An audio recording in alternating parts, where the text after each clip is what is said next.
Good morning, world. I'm Steve Rao, the host of Pod and Roku TV's World Edition. I greet you live from the All America city in Mooresville in North Carolina, the eighth largest state in the United States of America. And on this show, we talk about division, turbulence, global affairs, all kinds of things going on around the world. Today, I'm wearing my NC State sweatshirt because I'm proud my son will be attending NC State University, one of our major universities in the great state of North Carolina. And I want to make sure today that we talk about some of the major issues going on. First of all, there was a fire that broke out in Crimea. Inflation is still at 7.9%. There's a new political party that started in India called the Indian Inclusive Party, or they call it India. And they're basically trying to fight for democracy in India. Unbelievable that organizations like that are sprouting up in the world's largest democracy. And Donald Trump is still being investigated by federal prosecutors who are investigating his trying to overturn the elections. So that saga continues as we continue to look forward to the presidential elections of 2024. Meanwhile, I haven't had a chance to go watch the town hall, but it does look like Joe Manchin, United States Senator, will be running along Jon Huntsman, the former governor of Utah, the former ambassador to China under President Obama, and the former ambassador to Russia under President Trump, as a unity ticket, both claiming that both parties have gone to the fringes of their party and they need to fight from the center, from both parties, hence a unity ticket. So we're going to go ahead and get started. I think we have a guest today, so we're going to bring that guest on. I'm going to hand over to Mark Lee, and hopefully we'll have a wonderful, respectful, engaging show. And we welcome you to World Edition from wherever you are in the world or country.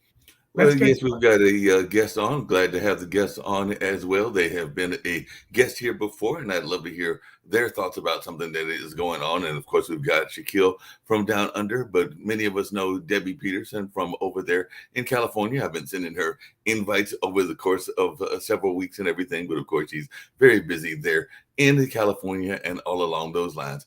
One of the things I was getting ready to ask Debbie as I bring her on, because I know that she oftentimes talks about corruption in politics and even some of the banter that goes back and forth with politics and some of that division that you were just talking about. And all along those lines is that recently we just had a new candidate enter here in Durham, in the Durham political race. And that was actually one that was involved in a lot of the banter back and forth and all in that space. And probably one of the reasons that our current mayor left the office and all in that space. Who's that, Mark?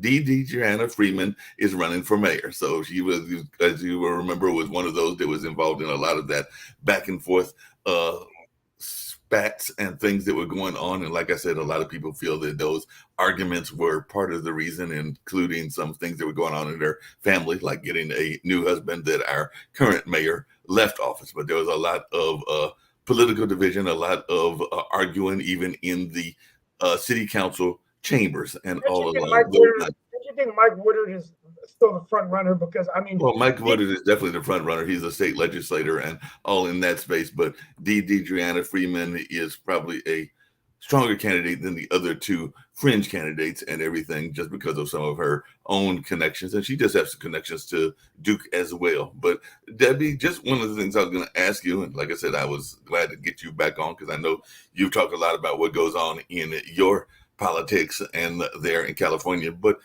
do you think that some of the American public and even the world public is tired of a lot of this bickering back and forth that goes on, that a lot of times is almost personal attacks and things along those lines? But I know this happened in California. It's definitely happened in North Carolina, even here in Durham, like I just mentioned. And I know that from what I understand of your book, is part of what you were frustrated by, because a lot of people would like to hear the politicians talk the issues and not necessarily get into these personal attacks. But I'd love to hear your thoughts from the West Coast. And like I said, folks can go back and read about these different arguments that took place. I mean, I think there were yelling matches and even almost some fights that were breaking out. And well, they weren't quite fights, but they were near fights that were breaking out in our city hall and all in that spaces. But I do sometimes wonder if folks are not getting tired of this on a national, local, and even regional level. But I'd love to hear your thoughts about this. And of course, we've got Shaquille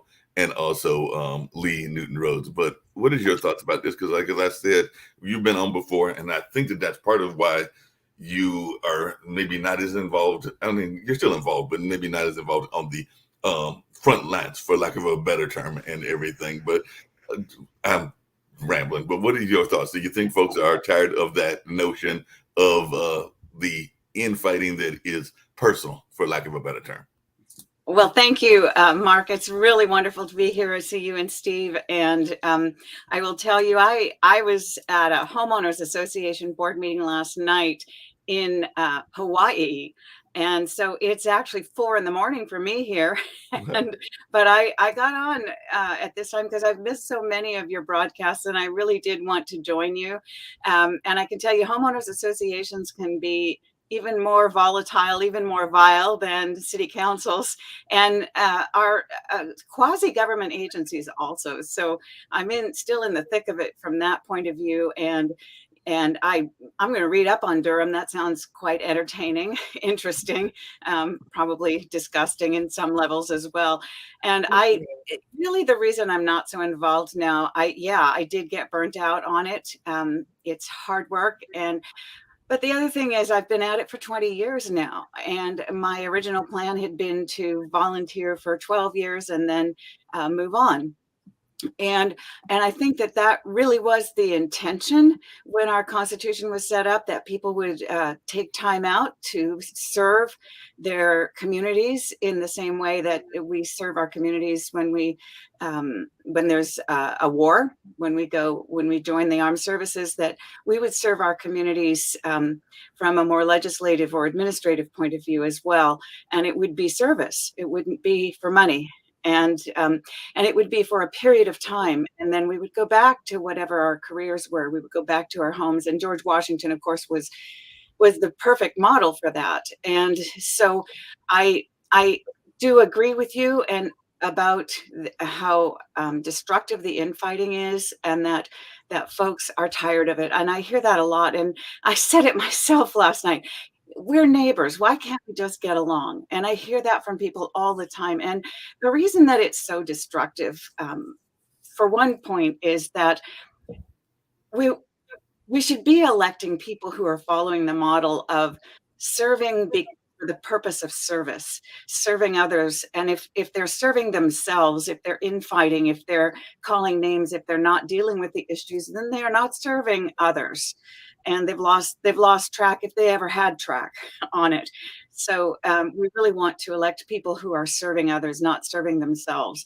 And the reason it's, apart from the graft that is involved when people serve themselves rather than serving their communities, or when that is their modus operandi, when that is why they're in office, apart from the graft and the ways that our funds go to the wrong places when that happens, the other thing that happens is we become disillusioned. And so people start thinking, well, I can't make a difference anyway, so why should I bother?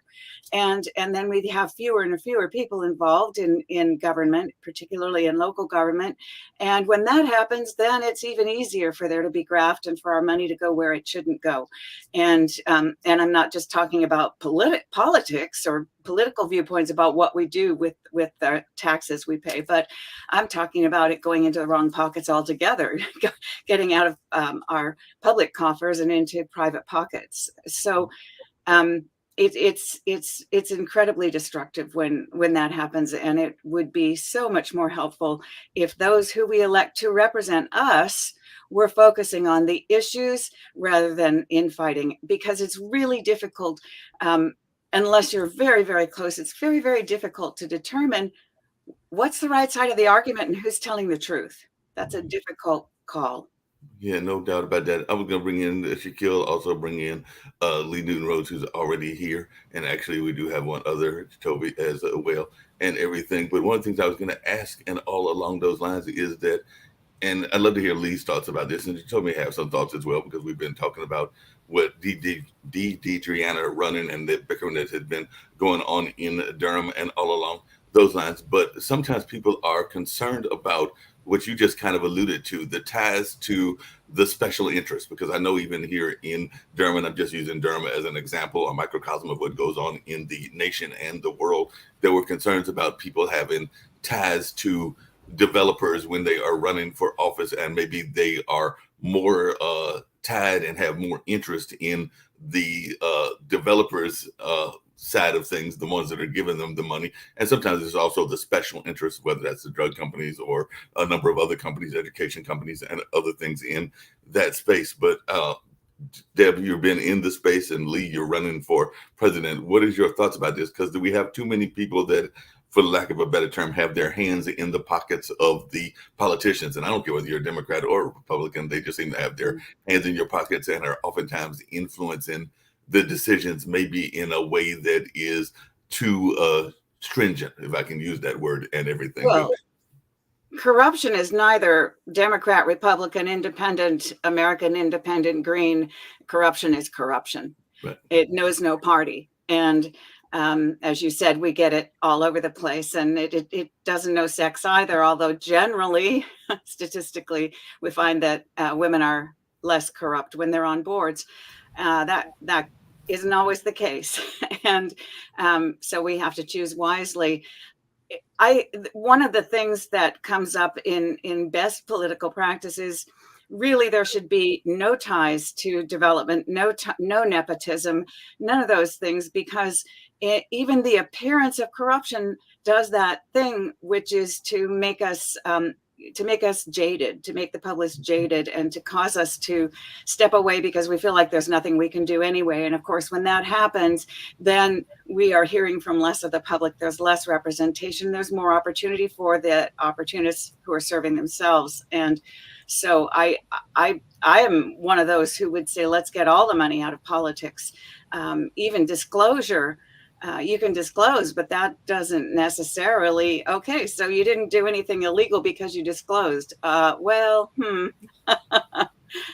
to say. Hard to say. You might simply put people off. Before we get it's been great to see you again, and I must apologize that I haven't been here since the first time we were on air together. I wasn't on your last few shows because I was traveling, but it was so fascinating to talk to you last time. And Grover Beach, I believe, is the town that you were the mayor of. Oh my gosh, yeah, you got a good memory. I do, and I told you I've actually been there. When I was driving down from Canada, we went all through California on our way into LA, and then finally over to Las Vegas.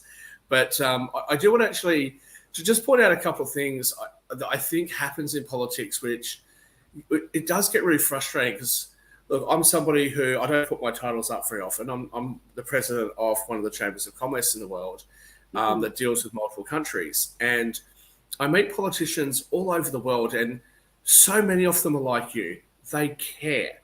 And it doesn't matter what side of politics they're on, they actually really care. And they don't care at all whether there's some issues that I don't agree with them on. They're actually about what can we do in this area to make our area better.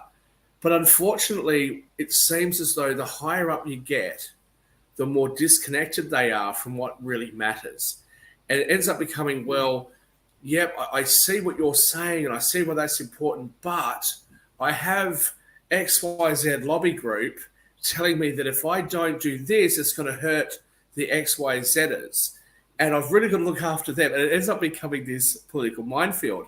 And I think a lot of politicians, and probably like Steve, who obviously has much greater aspirations than just Durham, the problem is that the more political you get, the more up the chain you get, the more that I feel people lose what they originally entered politics for. And I've had some federal politicians in your country and a few other countries say to me, the problem getting into politics in the first place is that half the people are going to hate you and half the people are going to like you. And you've got to walk around knowing that half the people hate you, even if they don't understand that you're actually on their side. Half the people are going to hate you, and I found that to be really fascinating. And I just wanted to make a comment about what you mentioned there about getting the money out of politics. Look, I agree with you in principle. I do. But I think one of the issues that we have, and it goes both ways, sometimes it's positive and sometimes it's negative.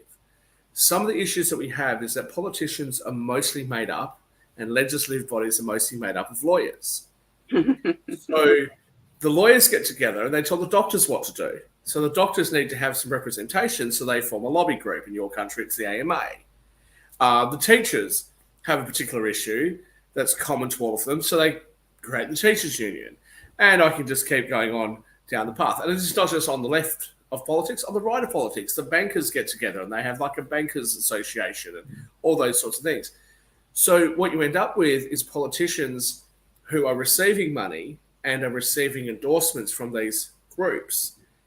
But if we take that money out of it, how do industry groups and chambers of commerce and etc., how do they get to exert their influence? How do they get to say, look, we're an organisation that represents, for example, the Pacific Rim Chamber of Commerce that I'm part of, we represent 800,000 businesses across the Pacific.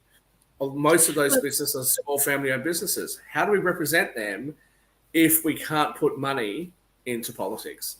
Well, there are a couple of things there. First of all, people absolutely should fund organizations that represent their interests.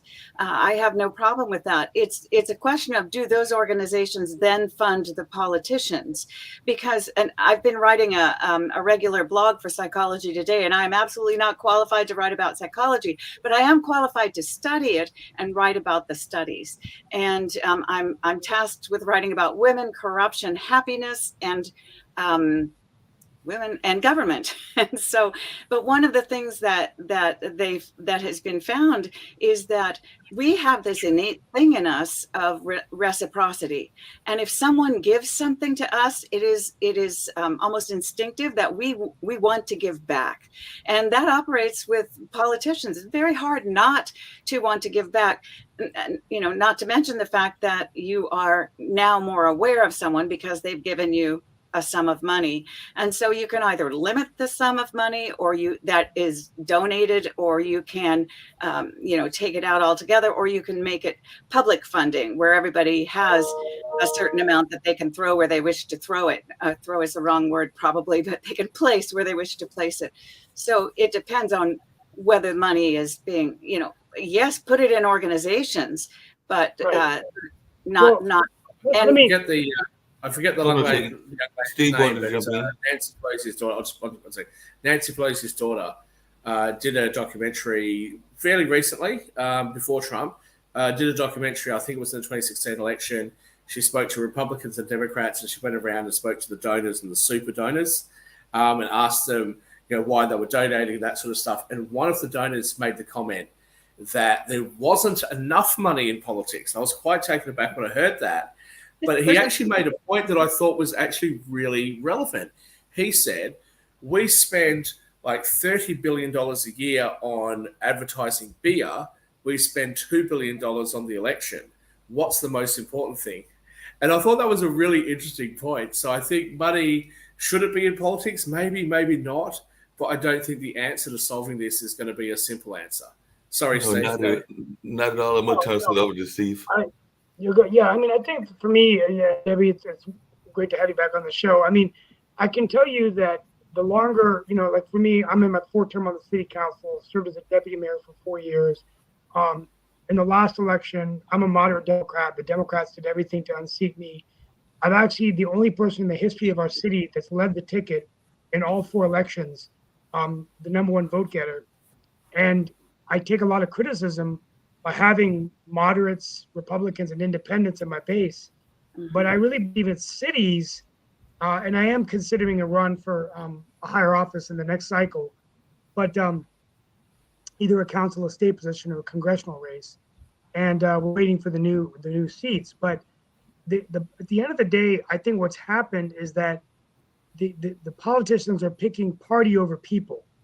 And I think in cities, it's the last level of government where parties aren't really in, like a road, a bridge, infrastructure shouldn't be, just because you're a Democrat or Republican. And a lot of these social issues are being now run as litmus tests. Some of the issues we debate here, critical race theory, social issues, those kinds of things, which are important to address. But I think really the taxpayers of the cities don't send us here to do that kind of work. And so, and in respect to the Durham race, I'll just throw this in here as an analyst. I think this is a very interesting race, but I do believe that even though DeDriana Freeman is my friend, I think Durham needs experience to come back into the helm. And I've grown to like Mike Woodard. I mean, it's an interesting story because he was a city councilman in Durham and he went to the state Senate in 2013. And one of the things is he actually said one of the regrets he had was that he left the city because in the city he could see the achievements of his work. And he actually said, God, if I could do it over again, I would have loved to have run for the mayor of Durham. Well, a few weeks later, this happened, and Mike Woodard is running for the mayor of Durham. But I think because he's been a state senator, Mark Lee, and because of his connections, I think he might be able to bring Durham back to the place they need to be. That's just my personal opinion. No, I mean, one of the things I would say about Mike is that Mike is definitely one that gets out in the community. You can't go to an event without running into Mike. Yeah. A lot of the community events and like things of that nature. Now, some folks, and I'm not saying whether I agree or disagree, think, and I don't know how Lee handles it in New York, or even Deb handles it there in the West Coast. But some people that when they criticize him, they feel that it is sometimes opportunistic when he pops up at events, because sometimes he will pop into an event, pop out of the event, and things of that nature. So sometimes people feel that he is playing politics, and I get it. You're a politician. You're supposed to play politics. You're supposed to get out there to be seen. But as I'm sure you know, Debbie, sometimes that can be a criticism because sometimes people will feel that you are there only to rub the hands and shake and hug the babies and do things of that nature. You're not really addressing or talking to the constituents the way that they would like you to talk to them. And I'm not saying that Mark, that stuff is important though too. Mike is actually a friend of mine. No, but Lee, I'm not sure it is, right? And I think that's a mischaracterization of how politicians personally feel, the ones that I've met. And look, I've met presidents, prime ministers, I give advice to these people. They are human beings at the end of the day. And look, I'm probably the worst offender at this. I'm always sitting there going, the bloody politicians, they're just out there and, what makes them so I'm the sort of libertarian, anti-government, anti-politician person. I say it all the time. But the reality is that most politicians that I meet, even at the highest levels of government, they're not just out for themselves. They do actually care. They really do. And I think what happens is that it becomes a disconnect between what they started out wanting to do and where they are. Presumably I'm a centre-right person, right? So the political party in Australia that I support is a member of the IDU. So the Republican Party of the United States is a member of the IDU. So I'm like, okay, cool. So I should just side with the IDU, but I don't. On probably most issues, I actually support the Democrats' views on it. There's actually only a handful of views that I support on the Republican side. But here's what I've noticed. When I was on the show last time with Debbie and I were together on a show, there were some conversations that we were having about California, and Debbie said, actually, I'm really interested to hear this other viewpoint. And I had a viewpoint from not just an American, because I'm not an American person, but a viewpoint on a cultural issue. Steve Rao, I won't go into our conversations, but Steve Rao has asked me questions quite frequently about, well, Shaquille, how do you feel about this? How do you feel about that? I'd like to have a different perspective. Whether or not he agrees with my perspective or not is totally different, but he'd like to hear it. And I think that what we're seeing today is a media that describes politicians as being so biased that they can't understand or don't know what the counter view is. And that's not really reality. A lot of politicians know what the counter view is, but they just don't agree with it. But that's not how they're depicted. And we have a very divided media. And I think that adds to that sort of division and that feeling of, well, to hell with the politicians, what good are they? They're just these horrible people that are just out to suit themselves. That's not really the case. And that is the first and only time that I will publicly defend the politicians. So just Yeah, making it but along those same lines, and I'm going to bring in Toby, who's been trying to get on there for a while, as well as Lee Newton Rose. But one thing that I hear sometimes, and I'd love to hear your thoughts because you are running for a presidential office and all in that space, is that sometimes people get concerned about, let's just say, development. There are examples of developers that are here in Durham, and they will give money to a project, and then folks are feeling that those developers have too much ties to whatever is going on, whether that's in the gentrification space. And it's not always gentrification. Sometimes it's just development in areas that even need development and all along those lines. But they are feeling that they are too tied to the developers. We've heard that in Durham. We've heard that here in Raleigh. We've heard that all over the country. And we've definitely, I would argue, and Shaquille, correct me if I'm wrong, I think we've heard it in other parts of the world as well. Because I've heard this conversation, because I do have friends from African nations and Asian nations and even some of the European nations. So I think it's a conversation that exists globally and not just here in the United States, because people are wondering if the developers don't have too much control. I mean, that's part of the argument that I've heard on about not just Trump, but also Biden. Do they have too much ties to some of these corporate folks and all in that space? But Lee, you are running, and who knows, maybe at some point you're running as a independent, as I understand it, and who knows, you've mentioned the third party candidacy and no label. Maybe you'll get recruited by them and all along those lines. But what is your thoughts? And do you ever have any concerns about that from the Northeast? Because you are coming at us from New York, which is, of course, is a banking and development mecca, for lack of a better term. Yeah. Thanks, Mark. Good morning, everyone. I'm not sure exactly what your question is, but if you remember when Trump, before he was president, they asked him about money and politics. He says, look, I'm a businessman. I give to both sides. You know, I have a business to run. You're not going to take money out of politics. You can clean it up as much as you want. You know, I'm not sure if I'm answering your question or not. No, I'm just asking more. Businessmen need to have businesses run smoothly. I think, Lee, though, that the point about money, and I'll address this to Debbie and Steve as well, the point about money in politics is, if I'm a widget maker and there's a new law that's just come out in Grover Beach that is going to make it more difficult for me to sell my widgets or to manufacture my widgets, and it's an unintentional law. They didn't mean for me to be hurt, but the repercussion of that law is, hey, like, I'm not going to be able to manufacture my widgets anymore. I'm going to go and knock on Debbie's door and say, Mayor Peterson, hey, like, I need to talk to you because myself and all the people that I know that are in the same industry, we're having this issue. Is that lobbying? Or is that us saying, hey, like, there's this problem, we need to discuss it?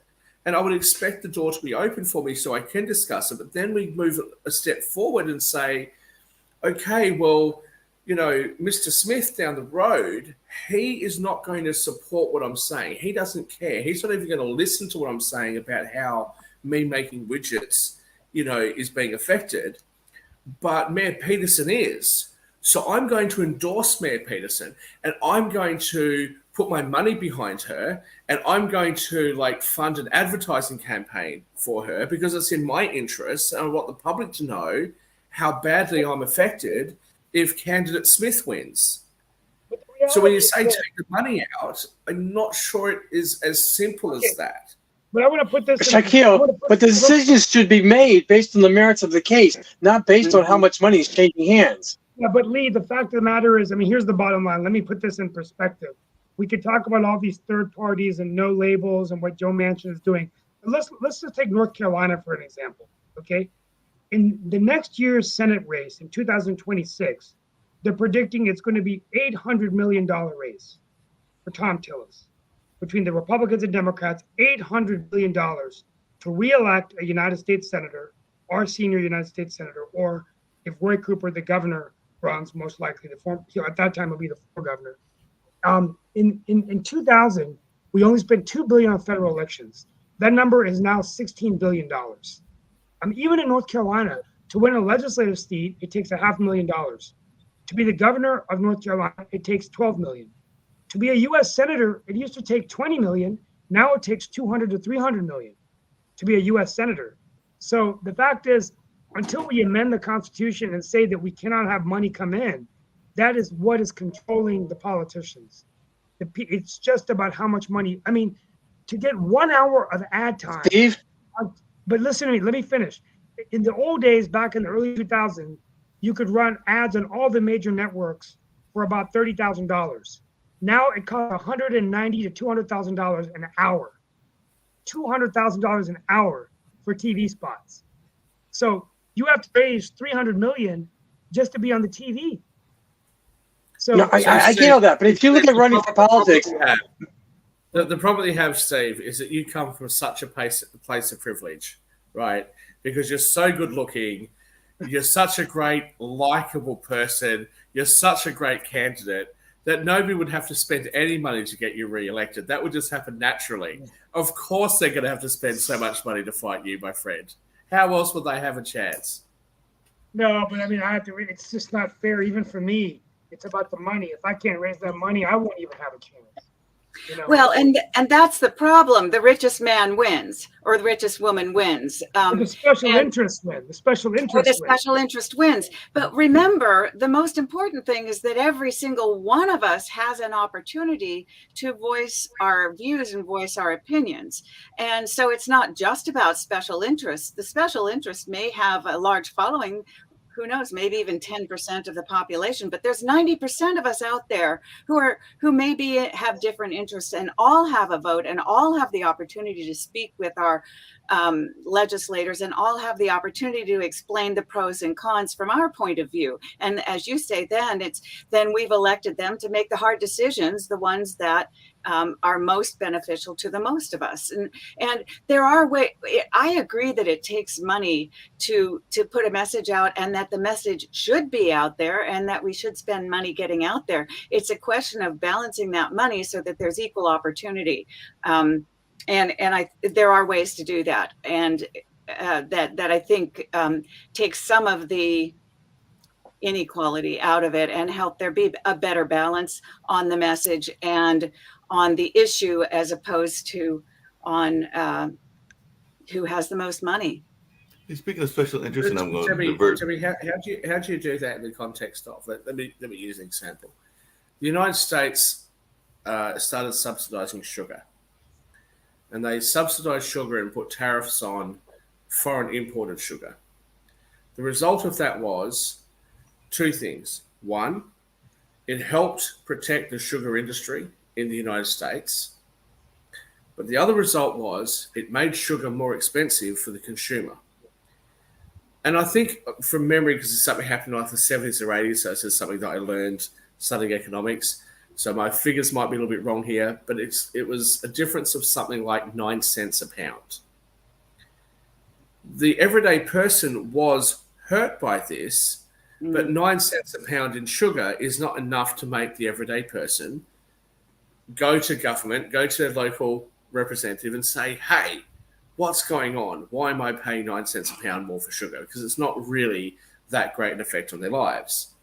So the criticism that was leveled was, here we had a special interest group that lobbied government on behalf of the sugar producers, and the result is negative for everybody, but it's a relatively small negative, but it shouldn't have happened.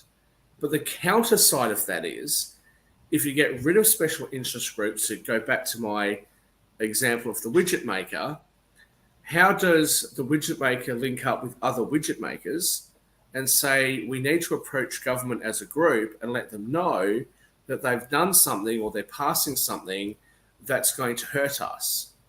Well, you don't buy their vote. You tell them. You don't have to buy votes. No, but one of the things, hold on a second. And you're correct, but we also know that corporations can't vote. Big companies can't vote. Most people work for small businesses, but the small business can't vote. So how do we make that fair and equitable, where the businesses who are being affected have the opportunity to talk to government? If we were to go down the path of saying, we're not going to allow you to put money into politics, but we need to curtail the influence of special interests, how are those businesses to be able to interact? When organizations like the ATF or the Teamsters come, they come because they have a number of followers a number of people in there they represent. It's not just money. It's people who are going to vote the way they tell them to vote. But Lee, So whether it's widget makers or whatever. Lee, No, along but those Lee, same lines, you're right in what you say, but the Teamsters is a union representing people, right? I get that. Business representatives normally will form special interest groups that will lobby government. So I'm not trying to defend them. I'm just saying that if you're going to have the opinion that we should take the money out and we should curtail the influence of special interests, remember that businesses are not as numerous as individual citizens are, but they do have a major economic impact on the country. So how do they get to express what's in their interests? Well, it's really very simple mathematically, because those simple mathematically, those businesses have a double advantage because they are made up of people and each of those people has a vote. And then those people can organize and they can put money into that organization so that that organization can then go to their representatives and put forth their opinions, their feelings, the implications of the decisions. I'm not saying that people can't organize and go to their legislators, their representatives. I'm saying that they shouldn't buy their representatives, throw money at their representatives.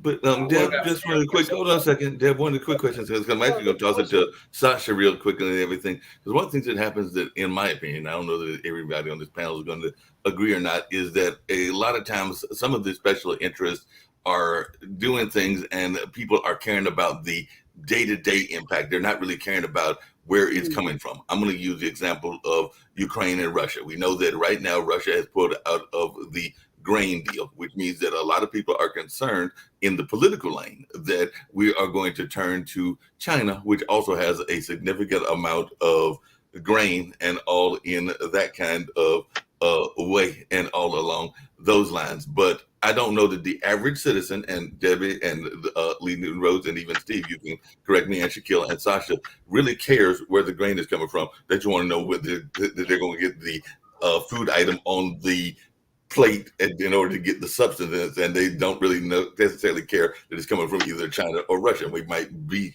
should caring because it's the impact of the war that is going on there, but I don't know that the average citizen really cares. They just want to know that they're getting their grain and everything. But what is your thoughts, Debbie and Lee and even Steve? Because that is something that I've heard even political politicians talking about, is the notion of us switching from Russian grain to China grain.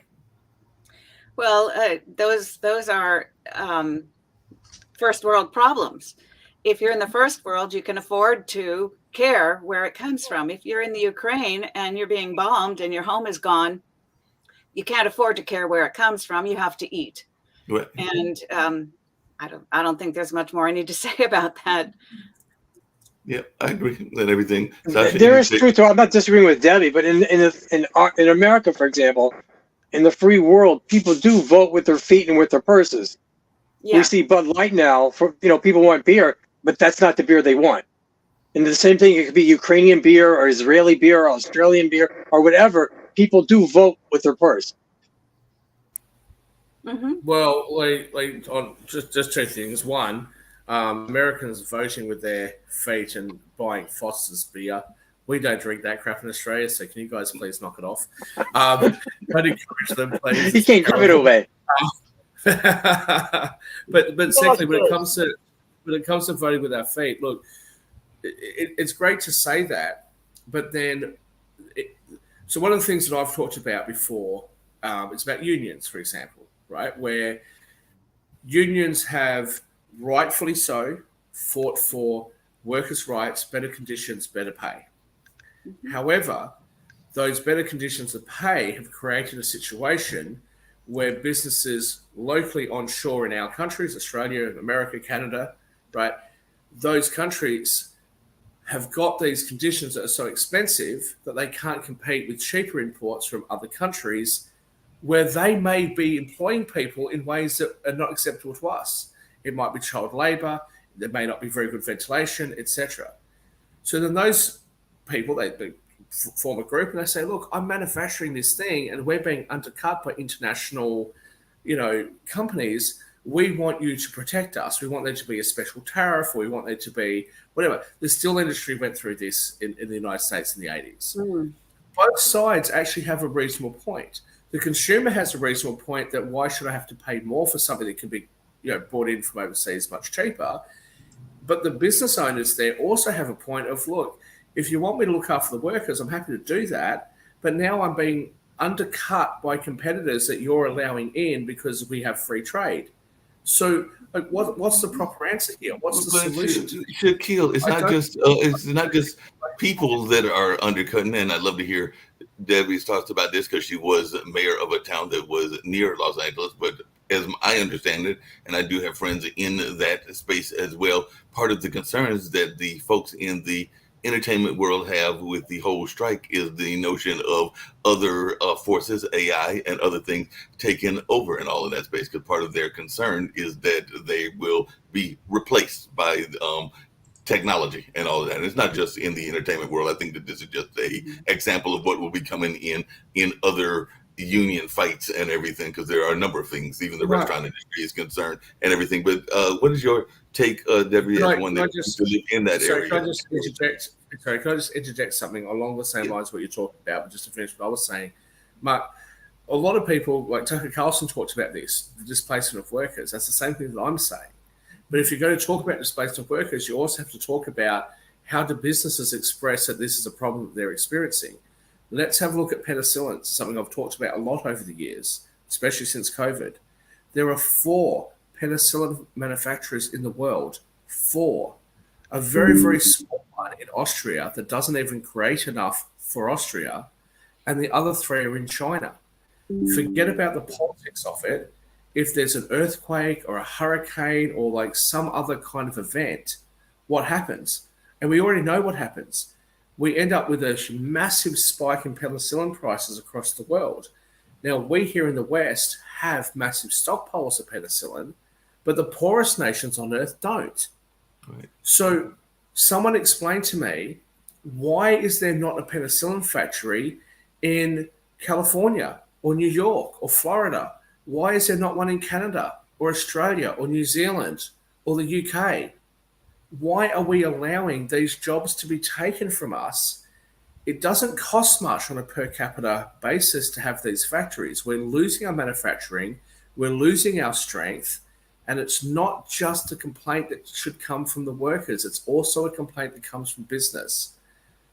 We need both sides of politics to address these issues, and my fear is that wealthy Western countries like ours have a political system that unfortunately is either unable or unwilling to address these very serious concerns.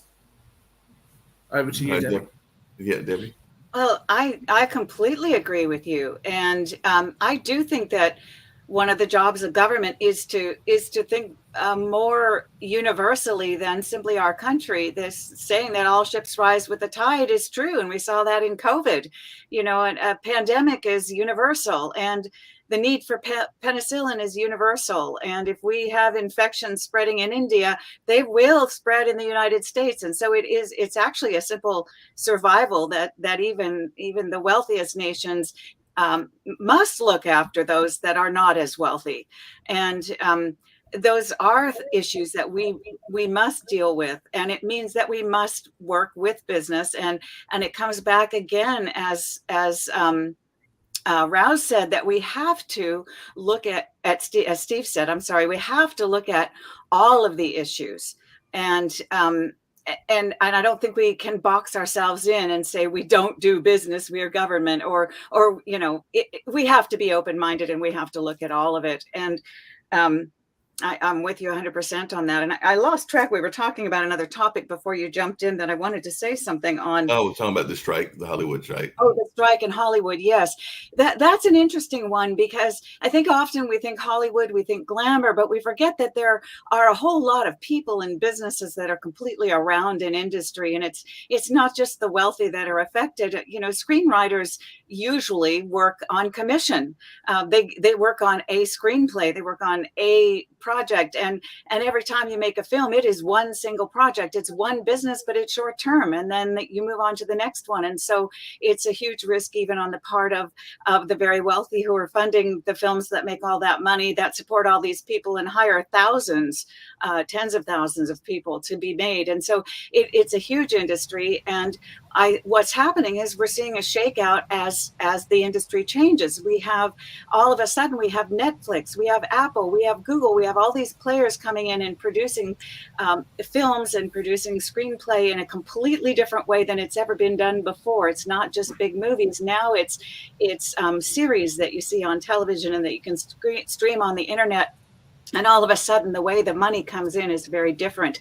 And so it's not just AI that's squeezing out your cameraman and your light man and your all the people surrounding the industry are being affected. And so it's a huge change in the way the business is being done, and the very big wealthiest businesses in the country are squeezing it. Yep. Lee, you had something you Tim, wanted to say? you You're on wrote a mute. fascinating book. I'm sorry if I get the title wrong. It's been a while since I've read it, but And I I have did a read question. it. Is it sleaziness, death, and suicide, or sleaziness, corruption, and suicide in a beach town? Great book. You've gone through the ordeal of, you've written the book, and then you've gone through the ordeal of trying to get it published and talking to the publisher and, getting it out there, that sort of thing. I think that's what you're talking about when it comes to the media industry, the strikes at the moment. Different people are involved in this industry in a different way. There's some risks being taken. If I said to you, hey, I really love your concept, I'm going to give you $1 million before you read the book, before you've written the book, in order to create the book, and I want a percentage of it. And then the person who printed the book wants a higher percentage of the book successful. It's a little bit difficult to kind of work out what's fair in that situation. So you're right. Most people are on commissions. It's complicated. Yep. Lee, you had a question. You're on mute, but you're on mute right now, Lee. Can I go? Yes, you. Why should the average citizen care about the entertainment industry so much? It's not really an essential business, is it? Well, it's a business that it is a business. It exists, and it's a business that we all love and we rely on, and it's something we all want. But it's And not it's something that we need, like for medicine, for teaching, for living, for an everyday life. It's something on our downtime, so to speak. Yeah, first world problem again. But Right. it's something that we're interested in. Hold and on a second, Lee. I got to back up on you and Debbie and everything, because I would argue, and I am one that is biased because I am in the field, and I will admit to my biases and everything. But if you look at people in the arts, and I think even Sasha has brought this up as well, there is a lot of development within critical thinking and the things that you learn if you are learning a musical instrument, and there are things that are much more than just the aesthetics. So I think that it actually helps in the overall development of humans around the world. So I would argue that it is actually an essential. I can't think of a place that the arts don't have an impact in our life. Now, Mark, the arts are important. much as much They're important in life. I get that, and I agree with you. But we have a fentanyl crisis. We have a homeless crisis. We have a southern border crisis. We have Ukraine-Russia crisis. We have a lot of other things that I think are much higher up in terms of importance than entertainment and passing time. Well, I would argue. I agree with you on that. I'm not saying government should get involved, but hey, we can all look at and be involved and interested in whatever we want. And there are a lot of people who are involved in that. And so you ask the question, I answer the question. I'm not suggesting that local government get involved. But and the other thing don't forget about entertainment. One thing very important: there are no minimum wages in entertainment industry. Okay? Are there not? No, there are not minimum I wages. don't think that's accurate. At least Because you can hire somebody that pay him $2 an hour. If he agrees, he's going to work. Mhm. no, in theory, I agree with that. But I think they have unions. They have unions, But not everybody's on the unions. A lot of community people, a lot of others are not working cannot union put, jobs. you cannot put creative people in a union environment and tell them, okay, you write this line, so you get paid $75. But if you write a line and a half, then you should get $115. It's impossible to do. So people really who are going into entertainment, same as music industry and many others, they have to do it for the love of their craft. And in love, you have to sacrifice, and sometimes a lot. So these people are already doomed by the choice of their profession, their lifestyle, or so on. So in any case, their lifestyle, their income will be on a very, very low side. And that they have to accept it, and maybe there are just too many writers, and maybe it needs only half of the writers to do the same job. Who knows? Maybe that's the case. So I feel not sorry, because when people love, do you feel sorry for people who are in love? Probably not. So let them be in love. And in my young years, when I was a pianist, I've realized in 1 year I made 5 times as much money on the stock market than playing piano all year, sometimes 6 nights a week. And I decided, since I cannot play 5 pianos at the same time, that's not the way to go. And there's an entire movement going on in the art world, and I'm not saying that I agree with every aspect of it, but there is a notion, and I'm sure that as one that is in the West Coast, Debbie has heard of it. I'm sure even Shaquille has heard of it, but there are a lot of folks that are talking about this notion of decentralization and all along those lines. So they are trying to find ways, and some of them we may agree with. I've seen some that is making a whole heap of money, and I may not even think that it is worth what they are getting and everything. But there is the whole notions around NFTs, and there's whole NFTs that were very Andy Warholish looking in my mind and everything, but they were making a whole heap of money and all in that space. I think they were called the Bored Apes or something along those lines, but they made a whole heap of money and all in that space because they were trying to find a way to get more financial control than they had in the older models. So they were trying to do a newer model, and I don't know if Shaquille's, one of Shaquille's or a couple of Shaquille's business partners have been looking at that space or not with some of the films that he has been investing in and all in that space. But he can say whether they are not all in that lane because he's the one that talks directly. I'll start off quickly by reminding Sasha when he says that he's not sure if people would feel sorry for people that are in love. I did tell him when I was in Toronto with him that as a very happily single guy, I feel very sorry for the people in love. They talk about how lovely it is, and you come home and the person's sitting there and they're happy. It sounds dreadful. I can't imagine being happy with just one person. It sounds awful. But moving right to Mark Lee's question, no, I do. I have business partners. I have lawyers and the people that work for the law firms that I'm a stakeholder in, who tell me all of this weird and wonderful stuff about NFTs and cryptos and, this whole world that I don't think I'm that old. I'm 39, so I'm not that old, but I've missed something. And I put it down to California. I love California. I think California is awesome. They've got great farming land, world's 5th biggest economy. Then they brought us, they had oil there for a while. Then they brought us tech. Now they're bringing us cats with little tiny pixels that was like worse than what was on the computer screen when I was 12 that are being sold for $60 million.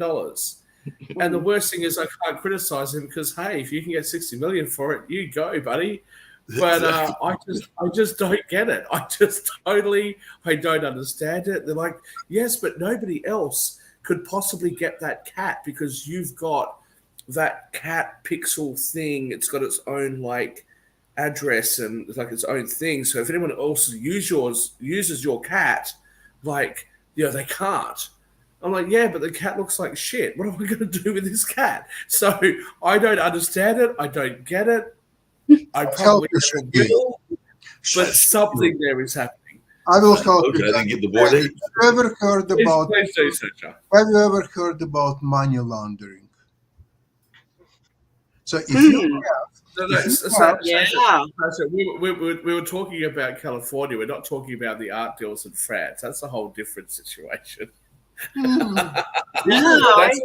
That's Hey, legitimate. Deb, Those we're going to $500 hold on a pages, second. Deb, that's we're going to that's get on totally out of here. legit. This has been a very wonderful discussion. I know you said we were trying to jump in, and I'll call him and find out what was happening. He would look like he was out on the field on this particular day and everything. So he might have even been at the ballpark getting ready for a game, for all I know, and everything. But just really quickly, one of the things that is going on, Deb, and Lee kind of alluded to it, and we can jump on this tomorrow, and hopefully you'll join us again either tomorrow or Friday or whenever I send you the link. But I was glad you were able to come on this time. And by the way, Steve, I am reaching out to both Deidreana and Mike Woodard, so hopefully we'll have one of them come on and they can talk about what's going on here and their political campaigns themselves and everything, so they can find out how Morrisville, where you are, compares to Durham, where they are, and all in that space. But Deb, just really quickly, one of the things that I had heard, and Shaquille's going to love me for bringing this up, particularly at the end, but apparently, and Lee kind of alluded to it, the Biden administration is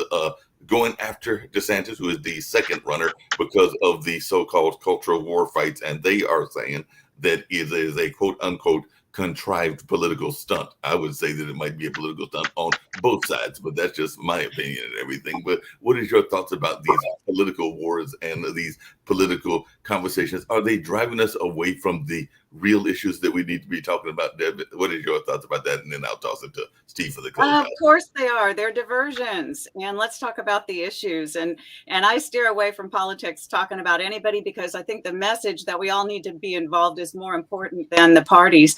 And just to let everybody know, it's The Happiest Corruption, Sleaze, Lies, and Suicide in a California Beach Town is the name of the book. Sorry, And Debbie. thank- I'm sorry. No, I have read Thank you for bringing it up. You did my job for me. Mark, I'm going to go ahead And and Debbie, send my if you ever closeout. come to Australia, we are short of politicians over here that are people of good temperament, good moral, and good courage. So you're welcome to run over here. I'll back you. Maybe I'll come over. Just watch the kangaroos and the snakes, but we'll look after you. Mark, Is it I'm going just to the go ahead. kangaroos, or do we have to watch out for the koala bears too? I forgot. You look like a koala bear, Shaquille. So is it the koala bears we have to look for as well? Steve, close that out. Yeah, And I've don't got forget, one. we've got Modern Investment at 1 o'clock. So definitely Sasha will be talking about that investment. He's got a newer guest that I'm hoping will be joining as well, as along with Milan and his regulars and all in that space. But they'll be talking about investments, and who knows, they might be talking about NFTs for all I know, but they'll be definitely talking about investment. But Steve, get us on the closeout. Go ahead and close out.